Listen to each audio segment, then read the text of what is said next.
No surprises there that the Chinese vaccine isn't all that popular. What are the biggest concerns? Well, the primary concern, Laura, is that the Sinovac vaccine, which is the one that's going to be administered to people here in Hong Kong from Friday, is that it has an efficacy rate of just over 50%. Now, that is one of the lowest efficacy ratings for a licensed vaccination. So therefore, people are understandably hesitant. In fact, 3 out of 10 Hong Kong people have said they are not prepared to take the vaccine. They have more trust in vaccines that are being produced by Europe and the United States. But the problem for Hong Kong is that those vaccines may not be here for several months. And there's also, another concern. Will the Chinese vaccine be recognized by, health authorities elsewhere in the world? If you get on a plane and go to Europe or the United States, will you be allowed to enter that country saying, well, I've had the vaccine, but it's the Chinese vaccine? So that, I think, is the primary concern. But I think for poorer countries in Southeast Asia and indeed in the Pacific, they'll take what they're given. They don't have the luxury of being able to say, we want to wait for the Pfizer BioNTech vaccine or indeed the other ones. So, it's a question of money. And China has got its sort of vaccine diplomacy now in full gear. I mean, it has been offering this vaccine to countries around the world, and they are taking it. But there's a problem for China because, if this Sinovac vaccine doesn't prove effective in suppressing the virus, then this could all fall apart for China.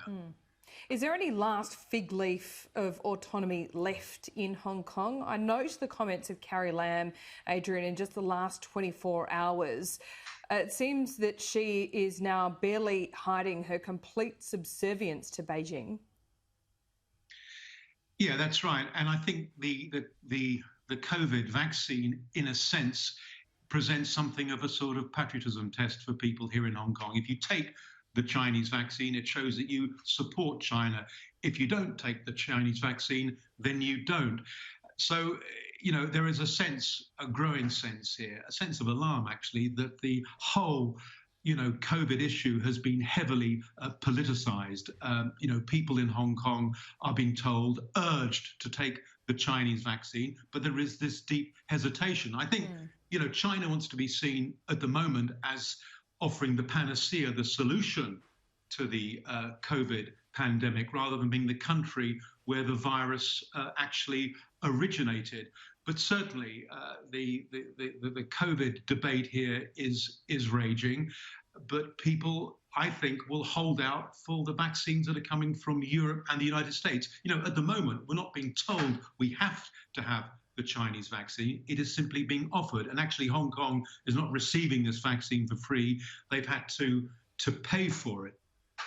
Yeah, interesting indeed. And that soft diplomacy does continue in the pandemic. I note on this program as well, we spoke to one of the presidents in the Pacific Islands, and he confirmed that China had offered the Pacific Island nations the vaccine as well, something that they haven't taken up. But also looking at China's plans for its electoral reform, Carrie Lam also responded yesterday by saying, we will respect its power to lead. And she was referring there to the central government. What did you make of those comments?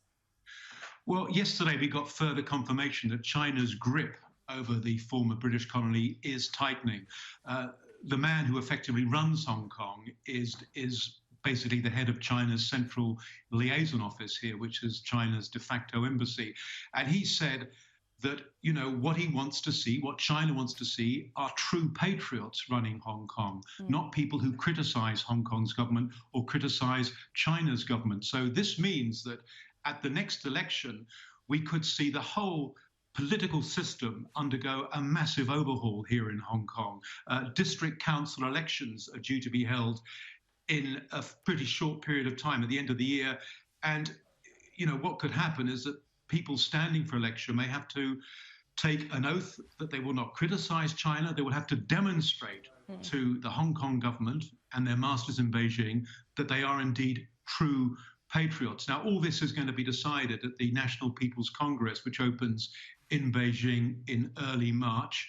But it's another sign of control. China wants to have a system in Hong Kong in place where we don't see a return of the rowdy unrest that we had more than 20 months ago. It wants to have an opposition that in many ways is neutered.